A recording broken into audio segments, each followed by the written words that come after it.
Our next guest, Denzel Seegers, always felt self-conscious about his height at 5'6", and he was desperate to find a solution to make himself taller. So in the past year, Denzel has spent £65,000 on 4 grueling leg lengthening surgeries.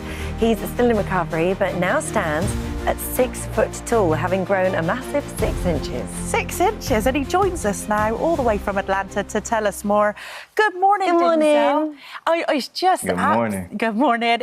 It's just absolutely crazy what they can do now, isn't it? I mean, you've grown 6 inches. Can you explain to us how the procedure works? So for context, Looksmaxxing is a very popular trend going on for teenage boys, young men, all around the globe, led by this guy named Clavicular, also already done plastic surgery, which is hard maxing. So that is taking peptides, a bunch of steroids, enhancing drugs, versus soft maxing is like changing your hairstyle, getting in the gym, things that can be reversible versus irreversible things, but they go into the same category of these young men trying to basically become perfected versions of themselves. And this video was made 2 years ago, which I find is really interesting, but I just want to watch it because this is the lengths that we are going with this Looksmaxxing, and this could potentially be a huge downside. Let's go ahead and watch this video. Yeah, no problem. So basically what they did was they put rods in my leg. They cut the bone surgically, and then they put rods in your legs to extend the bone over a period of 3 months. So I underwent that procedure twice to get the maximum amount of height. And I did that on my upper legs and then my lower legs. Wow, I mean, so this is sort of a break in the top bone and the bottom bone. This is not a quick surgery by any stretch. Is it painful when you come round? How painful is it? 100% is painful.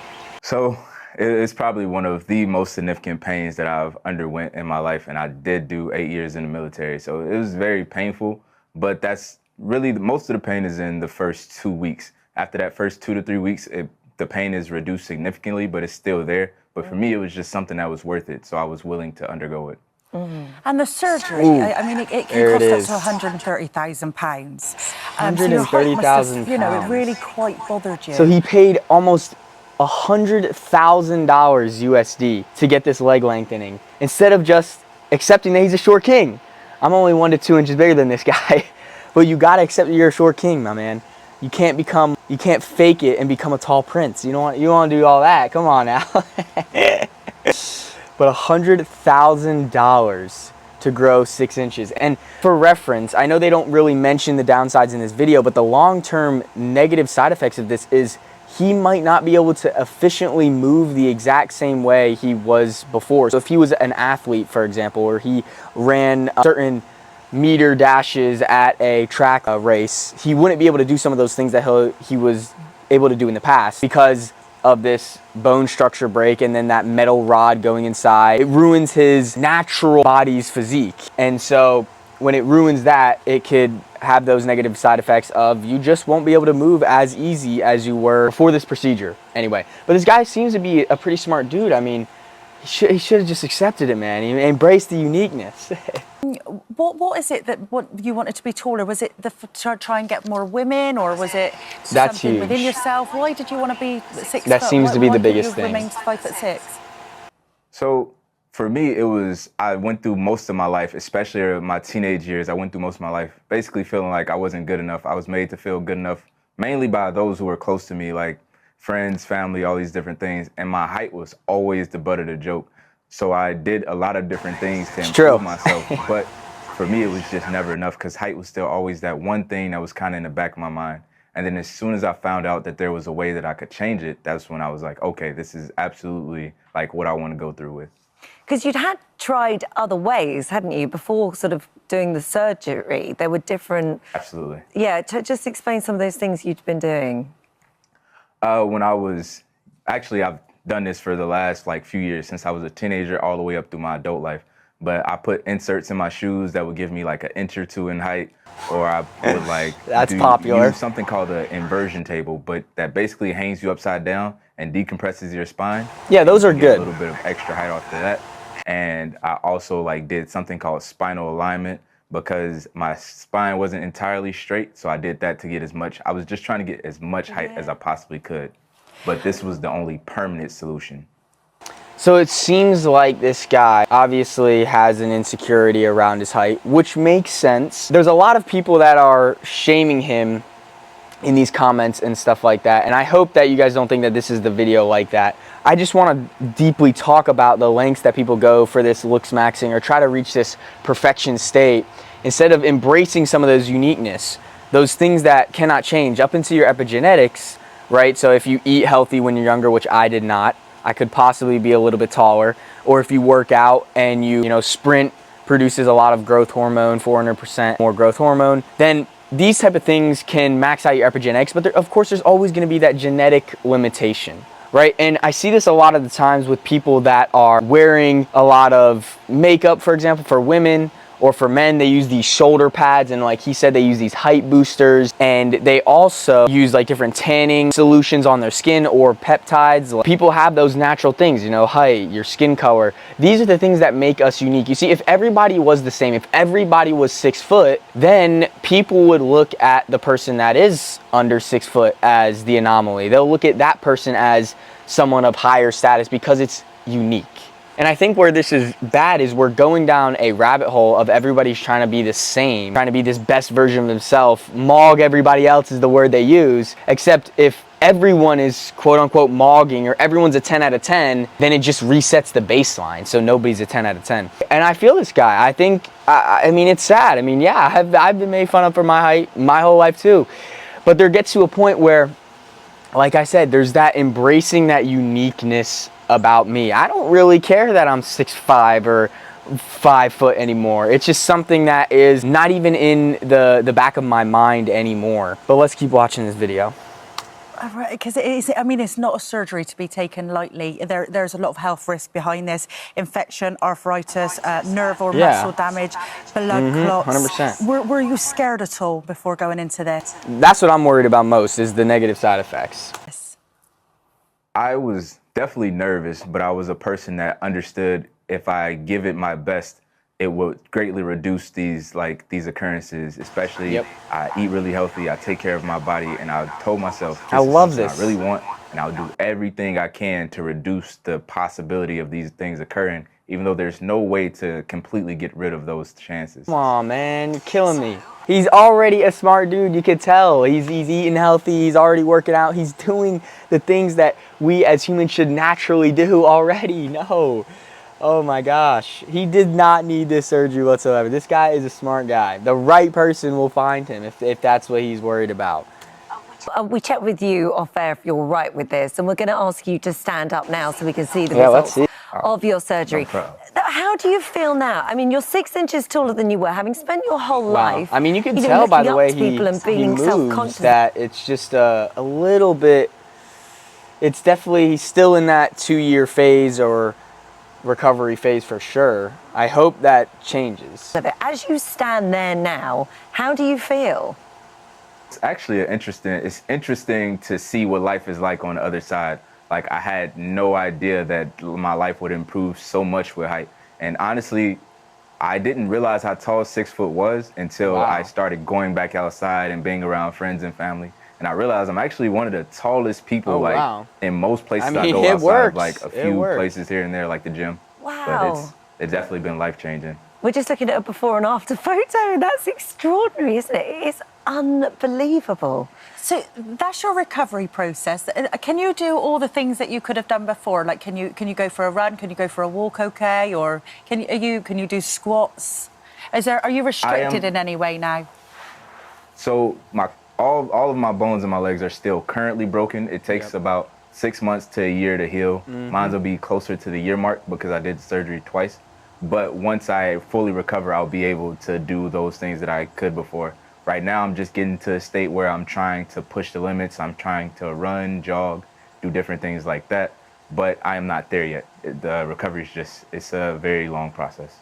So obviously, money's one thing, which will stop the majority of people being able to afford surgery like this. But actually, you said that you wouldn't recommend anyone opts for surgery like this because of how tough it has been. And actually, because of your medical background, you think that's probably what's helped you do this.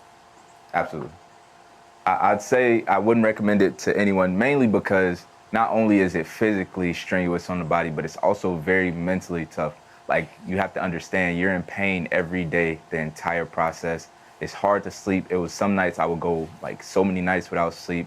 And it's just, you're away from friends and family. You're in this facility, like you're surrounded by other people, but a lot of times people spend the entire time in a room. So you're like secluded to yourself. And it's just a very difficult process to undergo. And then you have to understand, even after the surgery is up, or even after that 3-month period is up, you're still another 6 months to a year before you're back to your normal life. So it's just, it's really preparing yourself mentally for that journey. Oof. And do you think that this is, I mean, there'll be people that will be watching this and going, actually, you know, if you felt an insecurity before, that actually what you should have done is work on what was inside so that you become accepting of who you are in every way. Do you think that now you've done this, you are happy, or do you think that actually the underlying all those things are still there? See, this is the part that I can't wait to unpause, because most people feel insecure about the things early on, and then they get the things that they think that they want, and then sometimes they still feel that insecurity. So I'm curious to see if he still has that. So I would have to say that I did put a lot of work in on myself and trying to become a better person, but height was still one of those things that just kind of lingered in the back of my mind. It wasn't, once I did the surgery, it wasn't even an overwhelming insecurity anymore, because I had put in so much work on becoming a better person. Yeah. But I would say, like, once I found out there was surgery to get taller, it was just icing on the cake of who I had already become. So it still is, a lot of people, I will say, have undergone the surgery and they still struggle with different things. They realize that it's not necessarily the end-all, be-all key to happiness. But this was something I already understood because of my medical background. I already understood, because a lot of people don't understand. Like, research says that most people that get surgery to improve something cosmetically, they still kind of struggle with, they'll start to struggle with something else, so they're focused on something else. So it's really about important. Finding like internal self-love. So that was already something I was on the track of finding before I did the surgery.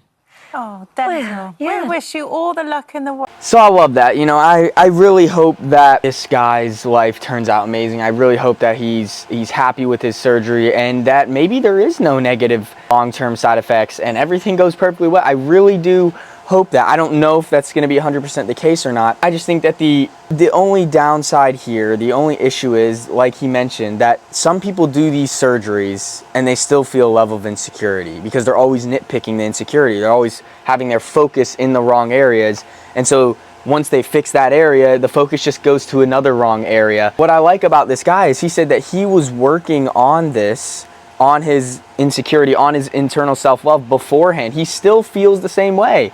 And now he's 6 foot. He mentioned he basically still feels the same way. It's just continuing to get better. But he was already working on it beforehand. So the way I look at it is there is a pattern there. It is that internal self-love. Because if he was already working on it beforehand, then he got the surgery and he's still kind of in that same spot, he's still working on it, then it wasn't the surgery that necessarily changed the insecurity. Still underlying, it's still there. And I think that the issue with this going to these extents is that, for one, most people don't have this money to get hundreds of thousands of dollars worth of surgery done to maximize their looks and performance, for one. For two, obviously, I think there's going to be negative downsides to this, which is extremely unfortunate for a lot of these individuals, like this clavicular guy that's on almost 20 pills or 20 different drugs that he takes like every day or every week. They do definitely have long-term negative side effects. He's also got the rhinoplasty, plastic surgery, cosmetics already done. And I just think that this is gonna change the standards for young individuals and make them even more insecure, because we're throwing off the status so much that when we continue to make the standard raise and raise and raise and raise, people's insecurities are going to keep going up and up and up and up, because people can't afford this surgery. Most people can't afford some sort of surgery like this, and then they're just going to continue to have a higher amount of insecurity. And I just think that that's going to lead to more mental health problems. We already have a mental health crisis with the younger generations, with a lot of men and women reporting that we have the highest anxiety and depression levels of all time. Even higher than the literal Great Depression. It's called the Great Depression. And all that to say, I think that looksmaxxing is great to a point. I think self-improving is fantastic to a point. I will never advocate against self-improving. Go out there, make more of yourself, make you know, more money, add more side hustles or jobs, or build a body that you're proud of, build a physique that you're proud of, eat healthier, do all these things to maximize your longevity on this earth, maximize in your quality of life on earth, 100%. But just remember the lengths that you have to go to. Embrace the uniqueness about you. If you genetically are a certain height, or you're genetically a certain skin color, or you're genetically made a certain way, embrace some of that. Be confident in that. Be confident in who you are. I love the fact that I have differences than every other person. I love the fact that I have different mindsets than every other people, because I have those unique things that I love to embrace, because that makes me stand out. And I think that everyone should start to focus on those positive things, start to adopt that mindset of looking at what are the unique things about them that make them unique, and embrace that. Because not everybody is you. But when we all fake all this looksmaxxing and go to extents, then we're all just becoming clones of each other. And there's no point of that.